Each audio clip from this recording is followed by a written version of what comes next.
എല്ലാ പ്രിയപ്പെട്ടവർക്കും, വിശേഷാൽ പല സ്ഥലങ്ങളിൽ, പല സമയങ്ങളിൽ, പല മാധ്യമങ്ങളിലൂടെ എന്നെ ശ്രദ്ധിക്കുന്ന എല്ലാ പ്രിയപ്പെട്ടവർക്കും എൻ്റെ പ്രത്യേകമായ സ്നേഹത്തെയും വന്ദനത്തെയും അറിയിക്കുന്നു. ദൈവം നിങ്ങളെ ധാരാളമായി അനുഗ്രഹിക്കട്ടെ എന്ന ദിവസത്തിൽ പ്രാർത്ഥിക്കുന്നു. വിശേഷാൽ നിങ്ങളുടെ കുടുംബം, തലമുറകൾ, നിങ്ങളുടെ പ്രവർത്തന മണ്ഡലങ്ങളെല്ലാം അനുഗ്രഹിക്കപ്പെടുമാറാകട്ടെ. അതുപോലെ ഭാരത്തോടെ, വേദനയോടെ ഈ ദിവസങ്ങളിൽ പ്രാർത്ഥിക്കുന്ന വിഷയങ്ങൾക്ക് വേഗത്തിൽ ഒരു മറുപടിയും വിടുതലും നൽകി ദൈവം ആശ്വസിപ്പിക്കുകയും സന്തോഷിപ്പിക്കുകയും ചെയ്യട്ടെ എന്ന ദിവസത്തിൽ പ്രാർത്ഥിക്കുന്നു. ഈ ചെറിയ സന്ദേശത്തിന്റെ തലക്കെട്ട് നാം പറയേണ്ടവ എന്നുള്ളതായ ഒരു തലക്കെട്ടാണ് നൽകിയിരിക്കുന്നത്. നാം ശരിയായ നിലകളിൽ പറയേണ്ടതിനെ കുറിച്ച് ഉള്ള ഒരു ഭാഗമാണ് നമ്മൾ ചിന്തിക്കുവാനായിട്ട് ഇടയായിരിക്കുന്നത്. ഇസ്രായേൽ തന്റെ ജനമായിരിക്കുന്ന ഇസ്രായേൽ ജനത്തെ ദൈവം അത്ഭുതകരമായി ഫറവോന്റെ അടിമത്തത്തിൽ നിന്ന്, അതുപോലെ തന്നെ അതിനേക്കാളും ഭയാനകമായ രീതിയിൽ ചെങ്കടലിൽ കൂടി അത്ഭുതകരമായി വഴികൾ തുറന്ന് തന്റെ ജനത്തെ അക്കരെ കടത്തുവാനായിട്ട് ഇടയായിത്തു. അക്കരെ കടത്തിയത് ഒരു സുഖ സമൃദ്ധമായിരിക്കുന്ന ഒരു കനാൻ രാജ്യത്തിലേക്കല്ല എന്ന് നമുക്കറിയാം. ഒരു മരുഭൂമിയിലേക്കാണ് തന്റെ ജനത്തെ നടത്തിയത്. ആ ജനത്തെ നടത്തിയതിന്റെ പുറകിൽ ദൈവത്തിന്റെ ഉദ്ദേശങ്ങളൊക്കെ നമുക്ക് പിന്നീട് എപ്പോഴെങ്കിലൊക്കെ ചിന്തിക്കാം. നമുക്ക് എല്ലാവർക്കും അറിയാവുന്ന കാര്യങ്ങളും ആയിരിക്കാം. അവിടെ ഇസ്രായേൽ ജനത്തിന്റെ മുൻപിൽ ഒത്തിരി വിഷയങ്ങളാണ് അവിടെ ആ മരുഭൂമിയിൽ അവർ ഫേസ് ചെയ്യുവാനിടയായിത്തീർന്നു. അവിടെ വെള്ളം, ഭക്ഷണം, ഇതൊക്കെ അവിടെ ആ മരുഭൂമിയിൽ ലഭ്യമല്ല. അങ്ങനെയുള്ള ഒരു സാഹചര്യം കൃഷി ചെയ്യാനോ വിത്ത് വിതയ്ക്കാനോ അല്ലെങ്കിൽ മറ്റു നിലകളിലുള്ള വെള്ളത്തിന്റെ സൗകര്യമോ ഭക്ഷണ സൗകര്യങ്ങളോ ഒന്നും ലഭിക്കാത്ത മരുഭൂമിയുടെ ആ അനുഭവത്തിൽ ഇസ്രായേൽ ജനം പിറുപിറുത്തതായിട്ട് കാണുവാനായിട്ട് കഴിയും. അത് ദൈവത്തിന് വളരെ കോപം വരുവാനും അത് അവരുടെ ജീവിതത്തിൽ വലിയ നാശനഷ്ടങ്ങൾ വരുത്തുവാനും ഇടയായിത്തു. ദൈവത്തിന് പ്രസാദം വരുവാനല്ല, ദൈവത്തെ പ്രസാദം വരുത്തുവാനായിട്ട് അവർക്ക് കഴിഞ്ഞില്ല. അവരുടെ വാക്കുകളാൽ ദൈവത്തിന് കോപം വർദ്ധിക്കുവാനായിട്ട് ഇടയായിത്തു. ഇസ്രായേൽ ജനം വെള്ളത്തിന്റെയും ഭക്ഷണത്തിന്റെയും ആവശ്യങ്ങളുടെ നടുവിൽ അവർ പറയേണ്ടത് എങ്ങനെയായിരുന്നു എന്ന് ഞാൻ ചിന്തിക്കാറുണ്ട്. ഫറവോന്റെ അടിമത്തത്തിൽ നിന്ന് വിടുവിച്ച ദൈവം, ചെങ്കടലിൽ കൂടി അത്ഭുതകരമായി നടത്തി രക്ഷിച്ച ദൈവം, ഈ മരുഭൂമിയിലും അത്ഭുതകരമായി ഞങ്ങളെ പോറ്റി പുലർത്തും എന്ന് പറയുവാനായിട്ട് ഇടയായി തീരേണ്ടവർ അവർ മോശയ്ക്കും ദൈവത്തിനുമെതിരെ പിറുപിറുത്തു. അവർ ദൈവത്തിന്റെ കോപത്തിന്റെ ഇരകളായി മാറുവാനായിട്ട് ഇടയായി. അവർക്ക് വാഗ്ദത്തം ചെയ്ത കനാൻ ദേശത്തേക്ക് ആർക്കും പോകാൻ കഴിഞ്ഞില്ല. ആ മരുഭൂമിയിൽ അവർ പിറുപിറുത്തവർ പട്ടുപോകുവാൻ ഇടയായിത്തു. അങ്ങനെ ദൈവത്തിന് പ്രസാദമില്ലാത്തവരായി വാഗ്ദത്ത ദേശത്തേക്ക്, കനാൻ ദേശത്തേക്ക് വാഗ്ദത്തങ്ങളെ പ്രാപിക്കാൻ അവർക്ക് കഴിഞ്ഞില്ല. അവരോടാണ് ദൈവം വാഗ്ദത്തം ചെയ്തത്, പക്ഷെ അവർക്ക് അതിന് സാധിച്ചില്ല. അതുപോലെ ആ മരുഭൂമിയിൽ അവർ ദൈവത്തിന്റെ അത്ഭുതകരമായ പരിപാലനമുള്ള ആ ദേശത്ത് അവർ പട്ടുപോകുവാനായിട്ട് ഇടയായി.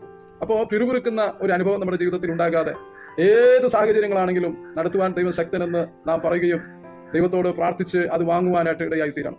ഇന്നത്തെ സാഹചര്യങ്ങളുടെ നടുവിൽ അപ്രകാരം ചെയ്യുവാനായിട്ട് നാം ശ്രദ്ധിക്കണം. നാം വാക്കുകൾ പിറുപിറുപ്പിൻ്റെതായ, കുറ്റപ്പെടുത്തലുകളുടേതായ അനുഭവങ്ങൾ ഒരിക്കലും ഉണ്ടാകാതെ നമ്മെ തന്നെ സൂക്ഷിപ്പാനായിട്ട് ഇടയായി തീരാം.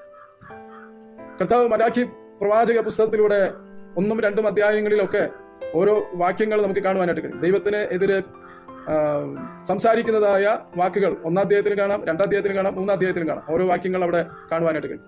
3-ാമത്തെ അധ്യായത്തിൽ കാണാൻ കഴിയുന്നത് എങ്ങനെയാണ്? നിങ്ങളുടെ വാക്കുകൾ എന്റെ നേരെ അതികഠിനമായിരിക്കും. 3-ാം അധ്യായം 13-ാമത്തെ വാക്യത്തിലാണ് അപ്രകാരം കാണുവാനായിട്ട് കഴിയുന്നത്. അത് നിങ്ങൾ ശ്രദ്ധിക്കുവാനായിട്ട് ഇടയായിത്തീരണം. അപ്പോൾ നമ്മുടെ വാക്കുകൾ ദൈവത്തെ വേദനിപ്പിക്കുന്നതായ, ദൈവം നമ്മെ വഴി നടത്തുന്നു, പോറ്റിപ്പുലർത്തുന്നു, ആവശ്യങ്ങൾ നടുവിൽ ചെയ്യുന്നു. ദൈവമാണ് നമ്മളെ ഈ ദൈവകൃപയിലൊക്കെ നിർത്തുന്നത്. അല്ലാണ്ട് നമ്മുടെ കഴിവോ മിടുക്കോ ഒന്നുമല്ല, ദൈവമാണ് നമ്മെ നിർത്തുവാനായിട്ട് ഇടയാകുന്നത്. അപ്പം നമ്മുടെ വാക്കുകൾ, നാം പറയുന്ന വാക്കുകൾ വളരെ ശ്രദ്ധിക്കുവാനായിട്ട് ഇടയാണ്. വ്യത്യസ്തമായ പല സാഹചര്യങ്ങളിൽ നാം എങ്ങനെയാണ് പറയേണ്ടതെന്ന് ഒരു 6 കൂട്ടം കാര്യങ്ങൾ നിങ്ങളുമായി പങ്കുവയ്ക്കാനാണ് വേഗത്തിൽ ഞാൻ വളരെ ചുരുക്കമായിട്ട് പറയുവാനായിട്ട് താല്പര്യപ്പെടുന്നത്. കർത്താവ് നിങ്ങളെ അനുഗ്രഹിക്കുവാനാകട്ടെ. ഒന്നാമത്തേത്, യേശുവിനെ വിളിച്ചുകൊണ്ട് പ്രാർത്ഥിക്കേണ്ടതായ അല്ലെങ്കിൽ പറയേണ്ടതായ കാര്യമാണ് 2 കൂട്ടം കാര്യങ്ങൾ. യേശുവിനെ വിളിച്ചുകൊണ്ട്, യേശുവെ എന്ന് പറഞ്ഞുകൊണ്ട് പറയേണ്ട കാര്യം. ഒന്ന്, നമ്മളെ ഏറ്റവും അടിസ്ഥാനപരമായിരിക്കുന്ന ഒന്നാണ് 1 യോഹന്നാന്റെ ലേഖനം 1-ാം അധ്യായത്തിലെ അതിലെ 7-ഉം 9-ഉം വാക്യങ്ങളിലൊക്കെ കാണുവാൻ കഴിയുന്നത് യേശുവിന്റെ രക്തം സകല പാപം പോക്കി നമ്മെ ശുദ്ധീകരിക്കുന്നു. നമ്മുടെ പാപങ്ങളെ ഏറ്റുപറയുന്നുവെങ്കിൽ നമ്മുടെ അകൃത്യങ്ങളെല്ലാം, അനീതി പാപങ്ങളെല്ലാം മോചിച്ച് നമ്മെ എന്ത് ചെയ്യും? ശുദ്ധീകരിപ്പാൻ ഇടയായിത്തീരും. അപ്പോ ഒന്നാമത്തേതായ കാര്യം, പാപമോചനം ലഭിക്കേണ്ടതിന് നമ്മളെ ശുദ്ധീകരണം, ദൈവഭാഗ ഒരു ശുദ്ധീകരണം ഉണ്ടാകേണ്ടതിന് പാപങ്ങളെ കർത്താവിനോട് ഏറ്റുപറയുവാനായിട്ട് ഇടയാകും. അപ്പൊ ദൈവം ചെയ്യുന്നതായ കാര്യം, പാപങ്ങളെ ക്ഷമിക്കും, യേശുവിന്റെ രക്തത്താൽ ശുദ്ധീകരിച്ച് ദൈവഭാഗെ വിശുദ്ധരായി തീരുവാനായിട്ട് നമുക്ക് കഴിയും. അപ്പോ കർത്താവിനെ വിളിച്ചുകൊണ്ട് പാപക്ഷമയ്ക്ക് വേണ്ടി പ്രാർത്ഥിക്കുവാൻ, പാപങ്ങളെ ഏറ്റുപറയുവാനായിട്ട് ഇടയാകും. നമുക്കറിയാം, പത്രോസിനെ കുറിച്ച് മുന്നത്തെ വീഡിയോകളിലൊക്കെ ഞാൻ പറഞ്ഞിട്ടുണ്ട്. 3 പ്രാവശ്യം തള്ളി പറഞ്ഞവനാണ് അവൻ. കർത്താവെ എന്ന് വിളിച്ച് തന്റെ കുറവുകളെ ഏറ്റുപറയുവാനിടയായി തീർന്നപ്പോൾ അവന്റെ പാപങ്ങളെ ക്ഷമിക്കുകയും ദൈവസഭയുടെ മുൻനിരയിലേക്ക് അവനെ ദൈവം കൊണ്ടുവരുവാനായിട്ട് ഇടയായി. എന്നാൽ യൂദാസ് ഒറ്റ പ്രാവശ്യമേ കർത്താവിനെ കൊടുക്കുവാനിടയായുള്ളൂ. അവൻ പള്ളിയിൽ ചെന്ന്, പുരോഹിതന്മാരുടെ അടുക്കൽ ചെന്ന് താൻ ചെയ്ത പാപത്തെ പറയുവാനിടയായി തീർന്നു. കുറ്റമില്ലാത്തവന്റെ രക്തം ഞാൻ ചിന്തുവാനിടയായി തീർന്നു എന്ന് പുരോഹിതന്മാരോട് പറഞ്ഞു. അതിനെ പ്രാശ്ചിത്തമായി അവന് വാങ്ങിച്ച 30 വെള്ളിക്കാശ് അവരുടെ കയ്യിൽ കൊടുക്കുവാനിടയായി. എന്നാൽ പുരോഹിതന്മാർ അത് വാങ്ങിക്കുവാനിടയായില്ല. എന്നാൽ അത് ആലയത്തിൽ എറിഞ്ഞുകൊണ്ട് അവൻ പോകുവാനായിട്ടിടയായി. പിന്നീട് അവനെക്കുറിച്ച് അവൻ താൻ ആത്മഹത്യ ചെയ്ത് തന്റെ ആത്മാവിനെ നഷ്ടപ്പെടുത്തുവാനായിട്ടിടയായി. അപ്പോൾ ഇവിടെ നമുക്ക് കാണാൻ കഴിയുന്നത് പാപങ്ങളെ ഏറ്റുപറയുക, കർത്താവിനെ വിളിച്ച് കർത്താവിന്റെ സന്നിധിയിൽ തകർന്നു നുറുങ്ങിയുള്ള ഹൃദയത്തോടെ ഏറ്റുപറയുന്നുവെങ്കിൽ, അനുതാപത്തോടെ പാപങ്ങളെ ഏറ്റുപറയുന്നുവെങ്കിൽ നമ്മെ ശുദ്ധനാക്കുവാൻ, ശുദ്ധീകരിപ്പാൻ, വിശുദ്ധനാക്കുവാൻ യേശുവുണ്ട്, യേശുവിന്റെ രക്തവുമുണ്ട്. അപ്പോൾ ഒന്നാമത്തേത് പാപങ്ങളെ യേശുവേ എന്ന് വിളിച്ച് കർത്താവിനെ വിളിച്ച് ഏറ്റുപറയുവാനായിട്ടിടയാകും. കർത്താവിന്റെ നാമത്തെ വിളിച്ചപേക്ഷിക്കുന്ന ഒരുത്തനും ലജ്ജിച്ചു പോകാൻ ഇടയാകത്തില്ല എന്ന് നമുക്ക് ആ ഭാഗത്ത് കാണുവാനായിട്ട് കഴിയും. നമ്മുടെ പാപങ്ങളെ ക്ഷമിക്കുവാൻ, ശുദ്ധീകരിപ്പാൻ അവൻ വിശ്വസ്തനും നീതിമാനുമായ ദൈവമാണ് നമ്മുടെ ദൈവം. അവൻ നീതിമാനായതുകൊണ്ട്, വിശ്വസ്തനായതുകൊണ്ട് നമ്മുടെ പാപങ്ങളെ ഏറ്റുപറയുമ്പോൾ ക്ഷമിക്കുവാനായിട്ടിടയാകും. രണ്ടാമത്തെ കാര്യം, യേശു കർത്താവിനെ റോമലേഖനം 10-ാം അധ്യായത്തിൽ നമുക്ക് കാണുവാനായിട്ട് കഴിയും. 9-10 വാക്യത്തിൽ നമ്മൾ അവിടെ എഴുതിയിട്ടുണ്ട്, കർത്താവിനെ വിളിച്ച് അപേക്ഷിക്കുവാനായിട്ടിടയാകും. യേശുവെ കർത്താവെ എന്ന് പറഞ്ഞ് അവനെ കൈക്കൊള്ളുവാനായിട്ടിടയാകും. ഒരുവിന്റെ ജീവിതത്തിലേക്ക് പാപമോചനം പ്രാപിച്ച കർത്താവ് എന്റെ ഹൃദയത്തിലേക്ക് വരണമേ എന്ന് പറയുമ്പോൾ ഹൃദയം കൊണ്ട് വിശ്വസിക്കുകയും വായു കൊണ്ട് ഏറ്റുപറയുകയും ചെയ്താൽ രക്ഷിക്കപ്പെടും. രക്ഷിക്കപ്പെടും എന്ന് പറയുന്നത് ആത്മാവിന്റെ രക്ഷയെ കുറിച്ചിട്ടാണ്. മരണം കഴിഞ്ഞിട്ടല്ല ആത്മാവിന്റെ രക്ഷ പ്രാപിക്കുന്നത്, ജീവനോടെ ഇരിക്കുമ്പോഴാണ് ആത്മാവിന്റെ രക്ഷ പ്രാപിക്കുന്നത്. റോമാലേഖനം 10-9-10 വാക്യങ്ങൾ നമ്മൾ വായിച്ചു കഴിഞ്ഞാൽ അവിടെ കാണുവാനായിട്ട് കഴിയും. ആത്മാവ് രക്ഷിക്കപ്പെടണമെങ്കിൽ പാപമോചനം പ്രാപിച്ച് യേശുവിനെ ഹൃദയത്തിൽ സ്വീകരിച്ച്, എങ്ങനെ ഹൃദയത്തിലേക്ക് സ്വീകരിക്കുന്ന വായു കൊണ്ട് ഏറ്റുപറയുവാനായിട്ടിടയാണ്. വായു കൊണ്ട് സ്വീകരിക്കുകയല്ല, വായു കൊണ്ട് കർത്താവേ എന്ന് പറഞ്ഞ് യേശുവിനെ ഹൃദയത്തിലേക്ക് ക്ഷണിക്കുവാനിടയായി തീരുമ്പോൾ, എന്നിൽ വസിക്കണമേ, എന്നിൽ വാഴണമേ എന്ന് പ്രാർത്ഥിക്കുമ്പോൾ അവന്റെ ആത്മാവിന് രക്ഷ പ്രാപിക്കുവാനായിട്ടിടയാണ്. സുവിശേഷം നൽകി തരുന്ന ഏറ്റവും വലിയ അനുഗ്രഹമാണ്. ദൈവം ആത്മാവായി ആരിൽ വസിക്കുന്നുവോ അവന്റെ ആത്മാവിനെ ദൈവത്തിന്റെ ആത്മാവ് ജീവിപ്പിക്കും. അങ്ങനെ വീണ്ടും ജനിക്കും. അന്ന് പ്രാപിക്കുന്ന ജീവനാണ് നിത്യജീവൻ. ആ ജീവനുള്ളവർക്ക് സ്വർഗത്തിൽ വാഴുവാനായിട്ട് കഴിയും. അന്ന് മുതൽ അവർ ദൈവത്തിന്റെ പ്രിയ മക്കളായി മാറുവാനായിട്ട് ഇടയാകും. എന്റെ മുൻപെയുള്ള വീഡിയോകളിൽ ഇതൊക്കെ ആവർത്തിച്ച് പറയുന്നതാണ്. സുവിശേഷം അറിയിക്കുവാനാണ് ഞാൻ ഇപ്രകാരം വീഡിയോ ചെയ്യുന്നത്. എല്ലാവരും ഒരുമാതിരിയൊക്കെ സുവിശേഷം കേട്ടവരാണ്. എന്നിരുന്നാലും ചിലർ രക്ഷിക്കപ്പെടേണ്ടതിന്, പാപമോചനം പ്രാപിച്ച് വിശുദ്ധരായി തീർന്ന് ദൈവമക്കളായി തീരേണ്ടതിന്, നിത്യജീവനെ പ്രാപിക്കേണ്ടതിന്, വീണ്ടും ജനിപ്പാൻ ഇടയായി തീരേണ്ടതിന്. വീണ്ടും ജനിച്ചില്ല എങ്കിൽ ആരും സ്വർഗ്ഗരാജ്യത്തിൽ കടക്കുകയില്ല. എങ്ങനെയാ വീണ്ടും ജനിക്കുന്നത്? പാപമോചനം പ്രാപിച്ച് യേശുവിനെ ഹൃദയത്തിൽ സ്വീകരിക്കുമ്പോൾ ദൈവത്തിന്റെ ആത്മാവ് അവന്റെ ആത്മാവിനെ ജീവിപ്പിക്കും. അങ്ങനെയാണ് വീണ്ടും ജനിച്ച് നമുക്ക് സ്വർഗ്ഗരാജ്യത്തിലേക്ക് പ്രവേശനം ഒരുക്കുന്നത്. അപ്പോൾ 2 കാര്യം കർത്താവിനെ വിളിച്ച് പറയുവാനായിട്ടിടയാണ്. 1 പാപങ്ങളെ ഏറ്റുപറയണം, 2 കർത്താവെ എന്ന് വിളിച്ച് ഏറ്റുപറയുവാനായിട്ടിടയാകും. മൂന്നാമത്തെ കാര്യം എന്ന് പറയുന്നത് നമ്മുടെ അനുദിന ജീവിതത്തിൽ ഉണ്ടാകേണ്ടതായ ഒരു പ്രധാനപ്പെട്ട ഒരു കാര്യമാണ്. ലൂക്കോസിന്റെ സുവിശേഷം 17-ാം അധ്യായം 6-ാമത്തെ വാക്യത്തിൽ ശിഷ്യന്മാർ പറഞ്ഞൊരു കാര്യമുണ്ട്, ഞങ്ങളെ വിശ്വാസം വർദ്ധിപ്പിക്കണമേ എന്ന് കർത്താവിനോട് പറയുവാനായിട്ടിടയായി. വിശ്വാസം വർദ്ധിപ്പിക്കുന്ന ആ അനുഭവത്തിനോടുള്ള ബന്ധത്തിൽ യേശു കർത്താവ് പറഞ്ഞ ഒരു കാര്യമാണ്, നിങ്ങൾ എന്ത് ചെയ്യണം, ഈ കാട്ടത്തിയോട് വേരോടെ പറഞ്ഞ് കടലിൽ ചെന്ന് ചാടുക എന്ന് പറഞ്ഞാൽ അവ അനുസരിക്കും. അപ്പോൾ പറയുമ്പോഴാണ് ഒരു കാര്യം നടക്കുന്നത്. എന്ത് സംഭവിക്കും? വിശ്വാസത്തോടു കൂടി പറയുക. അപ്പോൾ നമ്മുടെ വിശ്വാസം വർദ്ധിക്കും. 2, ആ കാട്ടത്തി നമ്മുടെ വാക്ക് അനുസരിക്കുവാനായിട്ടിടയായി. അപ്പോൾ 2 കാര്യമാണ് ഈ കാട്ടത്തിയോടുള്ള ബന്ധത്തിൽ നമുക്ക് കാണുവാനായിട്ട് കഴിയുന്നത്. എന്നാൽ നമ്മുടെ ജീവിതത്തിൽ വിശ്വാസം വർദ്ധിക്കും. വിശ്വാസം വർദ്ധിക്കണമെങ്കിൽ ദൈവത്തിന്റെ വചനം അങ്ങനെ തുടർമാനമായി നമ്മൾ വായിച്ച് ധ്യാനിച്ച് ആ കാര്യങ്ങൾ മനസ്സിലാക്കുമ്പോൾ ദൈവം നമ്മുടെ ജീവിതത്തിൽ വിശ്വാസം വർദ്ധിപ്പിക്കും. 2, നമുക്ക് പറയുവാനായിട്ടാണ് ദൈവത്തിന്റെ വചനം നമ്മെ പഠിപ്പിക്കുന്നത്. പ്രാർത്ഥനയോടുള്ള ബന്ധത്തിൽ മറ്റൊരു ഭാഗത്ത് മർക്കോസിന്റെ സുവിശേഷം അതിന്റെ 11-ാം അധ്യായത്തിൽ 23-ാമത്തെ വാക്യത്തിൽ ഇതിനോട് ബന്ധപ്പെട്ട് പറയുന്ന ഒരു കാര്യം നമുക്ക് അവിടെ കാണുവാനായിട്ട് കഴിയും. യാചിപ്പിന് എന്നാൽ ലഭിക്കും, യാചിച്ച് ലഭിച്ചു എന്ന് വിശ്വസിച്ചുകൊണ്ട് ഈ മലയോട് കടലിൽ ചെന്ന് ചാടുക എന്ന് പറഞ്ഞാൽ അപ്രകാരം സംഭവിക്കുമെന്ന് പറഞ്ഞു. വിശ്വാസത്തോടു കൂടി പ്രാർത്ഥിച്ചാൽ അത് ഉണ്ടാകുവാനായിട്ടിടയായിത്തീരും. യാചിക്കുന്നത് ലഭിച്ചു എന്ന് വിശ്വസിക്കുവാനായിട്ടിടയായിത്തീരും. അപ്പൊ പ്രാർത്ഥനയെക്കുറിച്ചും നമ്മുടെ വിശ്വാസത്തിന്റെ കാര്യങ്ങളെക്കുറിച്ചും യേശു കർത്താവ് വളരെ നല്ല രീതിയിൽ നമ്മെ പഠിപ്പിച്ചിട്ടുണ്ട്. അതുകൊണ്ട് പ്രാർത്ഥനയിൽ കുറയുവാനിടയാകരുത്, വിശ്വാസത്തിൽ കുറയുവാനിടയാകരുത്. ഒരു കാര്യം ഉണ്ടാകണമെങ്കിൽ വിശ്വാസത്തോടു കൂടി പറയണം, വിശ്വാസത്തോടു കൂടി പ്രാർത്ഥന അത് ഉണ്ടാകുവാനായിട്ട് ഇടയായിത്തീരും. നമ്മൾ കോടീശ്വരനാവാനുള്ള വിശ്വാസമല്ല വേണ്ടത്. ഒരു യഹോവ ഭക്തന്മാരുടെ ജീവിതത്തിലെ ആഗ്രഹങ്ങൾ നമുക്കറിയാം.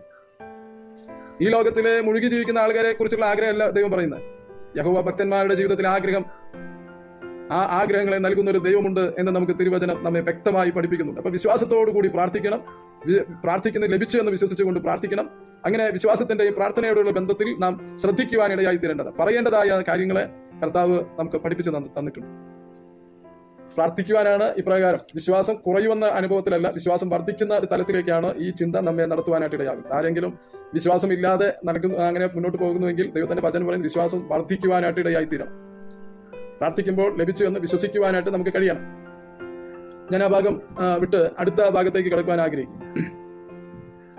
അടുത്ത ഭാഗം എന്ന് പറയുന്നത് 13 ഹെബ്രായ ലേഖനം 13-ാം അധ്യായം അതിന്റെ 6-ാമത്തെ വാക്യത്തിൽ പറയുന്ന ഒരു കാര്യമാണ്. നിങ്ങൾ ധൈര്യത്തോടെ പറയേണ്ട ഒരു കാര്യമുണ്ട്. അവിടെ പറയുന്നത് ഹെബ്രായ ലേഖനം 13-ാം അധ്യായത്തിൽ ധൈര്യത്തോടെ പറയാനായിട്ട് നമ്മോട് ആവശ്യപ്പെടുന്നതായ കാര്യം, മനുഷ്യൻ എന്നോട് എന്ത് ചെയ്യും, കർത്താവ് എനിക്ക് തുണ എന്ന് ധൈര്യത്തോടെ പറയുവാനായിട്ട് നമുക്ക് ഇടയായി തീരാം. ഞാൻ ആ ഭാഗം ഒന്ന് വാക്യം. ആകയാൽ കർത്താവ് എനിക്ക് തുണ, ഞാൻ പേടിക്കുകയില്ല, മനുഷ്യൻ എന്നോട് എന്ത് ചെയ്യും എന്ന് നമുക്ക് ധൈര്യത്തോടെ പറയാം. പലർക്കും മനുഷ്യൻ പലപ്പോഴും വലിയ രീതിയിൽ എതിർക്കുന്ന ഒരു സാഹചര്യം, അപ്പോൾ ഭയപ്പെടുന്ന സാഹചര്യങ്ങൾ. ഒരു മനുഷ്യൻ എന്ന് പറയുമ്പോൾ പലതും നേരിട്ട് ആയുധങ്ങൾ എടുത്ത് കൈകാര്യം ചെയ്യാം. ചിലപ്പോൾ അയാൾ പല നിലകളിൽ പാരകൾ പണിത് നമുക്ക് പ്രശ്നങ്ങൾ ഉണ്ടാക്കാം. ചിലര് ദുർമന്ത്രവാദങ്ങൾ ആ നിലയിൽ കാര്യങ്ങൾ ചെയ്തുകൊണ്ട് നമുക്ക് എതിര് വരുവാനായിട്ട് ഇടയായിത്തീരാം. ആ സമയത്ത് നാം പറയുവാനായിട്ട് ഇടയായിത്തീരാം, ധൈര്യത്തോടെ പറയുവാനായിട്ട് ഇടയാണ്. ജോലി സ്ഥലത്ത്, ബിസിനസ് മേഖലകളിൽ ഇതിലിങ്ങനെയുള്ള പല ഓരോരുത്തരും വ്യത്യസ്തമായ നിലകളിലാണ് മനുഷ്യരുടെ ഇടയിൽ നിന്ന് എതിർപ്പുകൾ വരുവാനായിട്ട് ഇടയാകുക. അവിടെ നമുക്ക് ധൈര്യത്തോടെ നമുക്ക് പറയണം. പറയുമ്പോഴാണ് അത് അനുഗ്രഹവും വിടുതലുമായി തീരുന്നത്. ധൈര്യത്തോടെ പറയേണ്ട ഒരു കാര്യമാണ്, കർത്താവ് എനിക്ക് തുണ, ഞാൻ പേടിക്കുകയില്ല, കർത്താവ് എനിക്ക് തുണയായിട്ടുണ്ട്. ഇതിനോടുള്ള ബന്ധത്തിൽ തന്നെ 124-ാം സങ്കീർത്തനത്തിൽ പറയുന്ന ഒരു കാര്യമുണ്ട്. പൗലോസാണ് എബ്രായ ലേഖനത്തിൽ പറയുന്നത്, കർത്താവ് എനിക്ക് തുണ, കർത്താവ് എന്തുണ്ട്, എനിക്ക് തുണയായിട്ടുണ്ട്. ഒരു ഭാര്യ ഭർത്താവിനേക്ക് വിളിക്കുന്നത് പോലെ, അല്ലെങ്കിൽ ഭർത്താവ് ഭാര്യ പോലെ ഒരു തുണയായിട്ട് എപ്പോഴും കൂടെയുള്ള ഒരു കർത്താവിനെ കുറിച്ച് അവിടെ നമുക്ക് കാണുവാനായിട്ട് കഴിയും. അപ്പോൾ 124 സങ്കീർത്തനം 124 പറയുന്നത് 1-ഉം 2-ഉം പറയുന്നത് ഇങ്ങനെയാണ്. 1-ാമത്തെ വാക്യത്തിൽ നമ്മൾ പറയുന്ന സബ്ജക്റ്റിനോടുള്ള ബന്ധത്തിൽ ചേർന്ന് വരുവാനിടയാം. ഇസ്രായേൽ പറയേണ്ടത് എന്തെന്നാൽ യഹോവ നമ്മുടെ പക്ഷത്തില്ലായിരുന്നുവെങ്കിൽ. പൗലോസ് പറയുന്നത് യഹോവ എനിക്ക് തുണ. അപ്പോ സങ്കീർത്തനക്കാരൻ പറയും, ദാവീദ് പറയുന്നത് എന്താണ്, യഹോവ നമ്മുടെ പക്ഷത്തില്ലായിരുന്നുവെങ്കിൽ. മനുഷ്യർ നമ്മോട് എതിർത്തപ്പോൾ, ഇവിടെ പ്ലൂറലാണ്, മനുഷ്യർ എന്നാണ് പറയുന്നത്. പൗലോസ് പറയുന്നത് മനുഷ്യൻ എന്നാണ് പറയുന്നത്. മനുഷ്യർ നമ്മോട് എതിർത്തപ്പോൾ യഹോവ നമ്മുടെ പക്ഷത്തില്ലായിരുന്നുവെങ്കിൽ. അപ്പോ ഒരു കാര്യം നമുക്ക് മനസ്സിലാക്കുവാൻ ഇടയാകണം.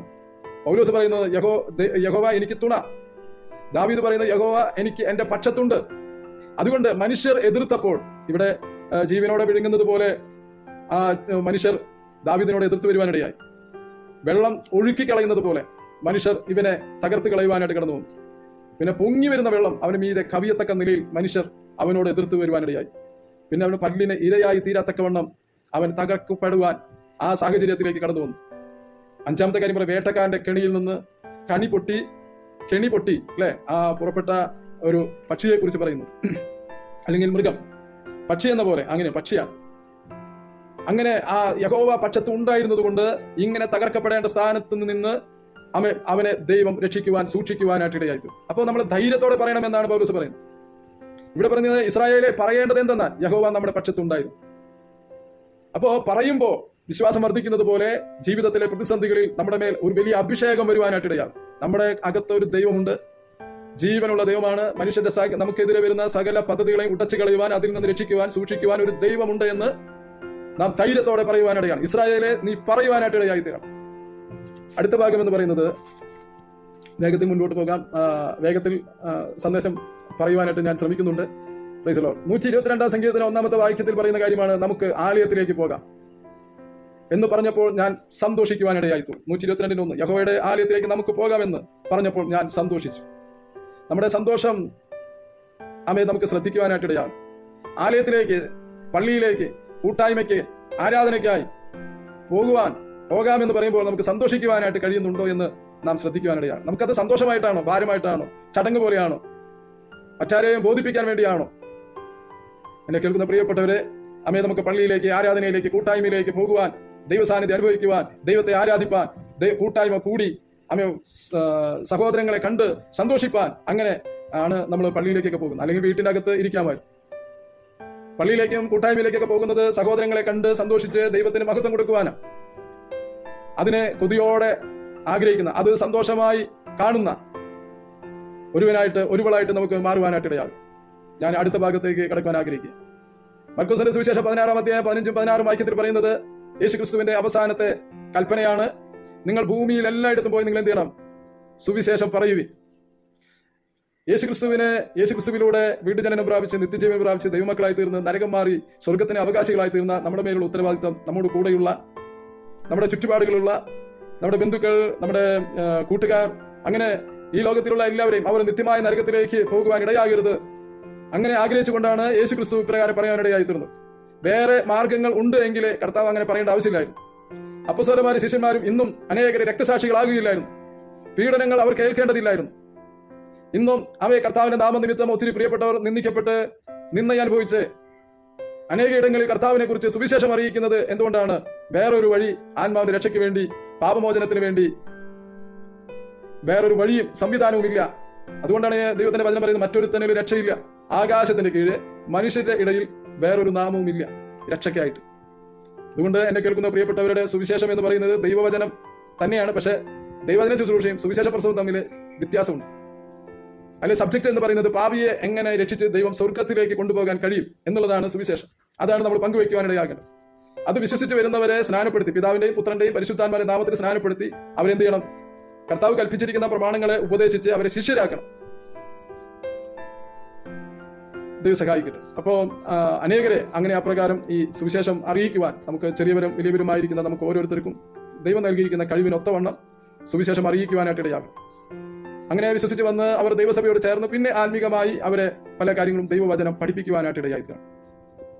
നമ്മുടെ പ്രധാനപ്പെട്ട വിഷയം നാം പറയേണ്ടവ ഏതൊക്കെയാണ് എന്നുള്ളതിൽ ഒരു കാര്യമാണ് സുവിശേഷം പറയുവാനായിട്ട് ഇടയായിത്തീരണം. ഇനി രണ്ട് കാര്യങ്ങൾ കൂടെയുണ്ട്, അത് വേഗത്തിൽ പറയാം. എബ്രായ ലേഖനം 13-ാം അധ്യായം 15-ാം വാക്യത്തിൽ അവിടെ പറയുന്ന ഒരു കാര്യമുണ്ട്, സ്തോത്രയാഗം അർപ്പിക്കുവേൻ. സ്തോത്രയാഗം പുതിയ നിയമത്തില് കാളകളെയും ആടുകളെയും പ്രാവിനെയും ഒന്നും യാഗർപ്പിക്കേണ്ടതില്ല. സ്തോത്രയാഗം എന്ന് പറയുന്നത് കർത്താവിന്റെ നാമത്തെ ഏറ്റുപറയുന്ന അധരഫലം എന്ന സ്തോത്രയാഗം അർപ്പിപ്പി. അപ്പൊ കർത്താവിന്റെ നാമത്തെ ഏറ്റുപറയുന്ന, അപ്പൊ പറയുവാനായിട്ട് ഇടയാകണം. കർത്താവിന്റെ നാമം യേശുവേ എന്ന് പറഞ്ഞ് സ്തോത്രം പറയുവാനായിട്ട് ഇടയാകും, നന്ദി പറയുവാനായിട്ട് ഇടയാകും. അധരഫലം എന്ന സ്തോത്രയാഗം ഇടപെടാതെ അർപ്പിക്കുവാനായിട്ട് ഇടയാകും. അവന്റെ നാമത്തെ ഏറ്റുപറയുന്ന യേശുവേ എന്ന് പറഞ്ഞ് നന്ദി പറഞ്ഞ് സ്തോത്രം ചെയ്ത് സമയങ്ങളെടുത്ത് ദൈവത്തിന് എന്ത് ചെയ്യണം? അധരഫലം എന്ന സ്തോത്രയാഗം അർപ്പിക്കുവാനായിട്ട് നമുക്ക് കഴിയണം. അപ്രകാരം ദിവസത്തിന് അനവധി സ്തോത്രങ്ങൾ നമ്മുടെ ഓരോരുത്തരെയും എന്നെ കേൾക്കുന്ന ഓരോ പ്രിയപ്പെട്ട ജീവിതത്തിൽ ഉണ്ടാകട്ടെ എന്ന ദിവസനതയിൽ പ്രാർത്ഥിക്കും. അവസാനത്തെ ഭാഗം എന്ന് പറയുന്നത് 119-ാം സങ്കീർത്തനം അതിന്റെ 42-ാമത്തെ വാക്യത്തിൽ പറയുന്നുണ്ട്, നിന്നെ നിന്ദിക്കുന്നവരോട് ഉത്തരം പറയേണ്ടതിന് ഞാൻ പ്രാപ്തനാകും. എങ്ങനെയാണ്? ദൈവവചനത്തിൽ ആശ്രയിക്കുന്നത് കൊണ്ട്. നമുക്കറിയാം, ഈ കർത്താവിനെ സ്വീകരിക്കുന്നതിനോടുള്ള ബന്ധത്തിൽ, ഈ വചനപ്രകാരം ജീവിക്കുന്നതിനോടുള്ള ബന്ധത്തിൽ പിശാച് പല രീതിയിൽ പല പ്രിയപ്പെട്ടവരിലൂടെ നമ്മെ പല നിലകളിൽ, ആത്മീകമായും ഭൗതികമായ നിലകളിലൊക്കെ നിന്ദിക്കുവാൻ സാഹചര്യങ്ങൾ കടന്നു വരും. ആ സമയത്ത് പലരും എന്ത് ചെയ്യും? വളരെ നിരാശയിലേക്ക് പോകുവാനായിട്ടിടയാകും. പലരുടെ വിശ്വാസം ആടി ഉലയുവാനായിട്ടിടയാകും.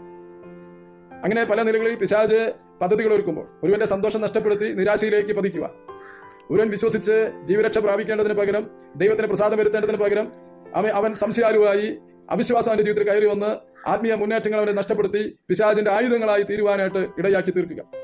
അതാണ് അവൻ നിന്ദിക്കുന്നവരുടെ പ്രധാന ലക്ഷ്യം, പിശാചിന്റെ ലക്ഷ്യങ്ങൾ.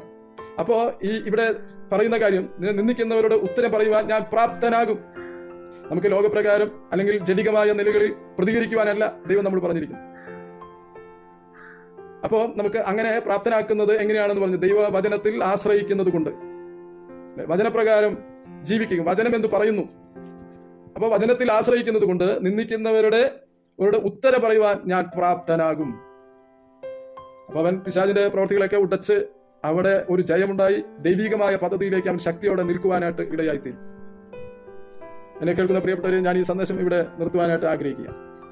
ഒന്നാമത്തെ കാര്യം, കർത്താവിനെ വിളിച്ചുകൊണ്ട് പറയേണ്ട കാര്യം പാപങ്ങൾ ഏറ്റുപറയണം.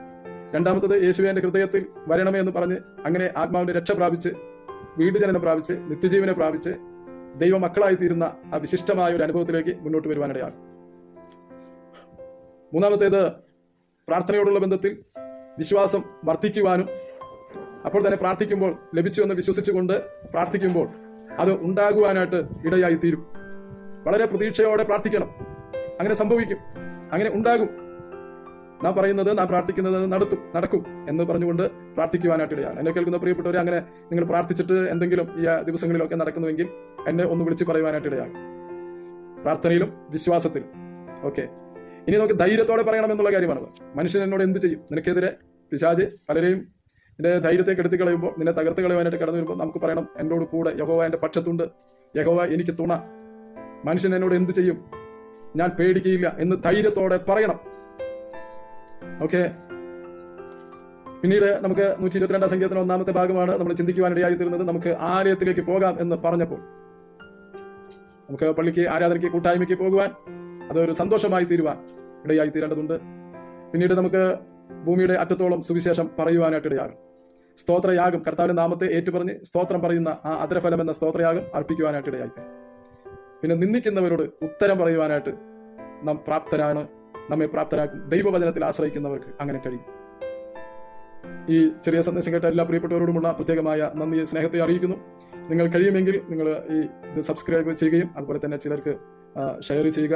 ദൈവം നിങ്ങളെ ധാരാളമായി അനുഗ്രഹിക്കട്ടെ. Praise the Lord.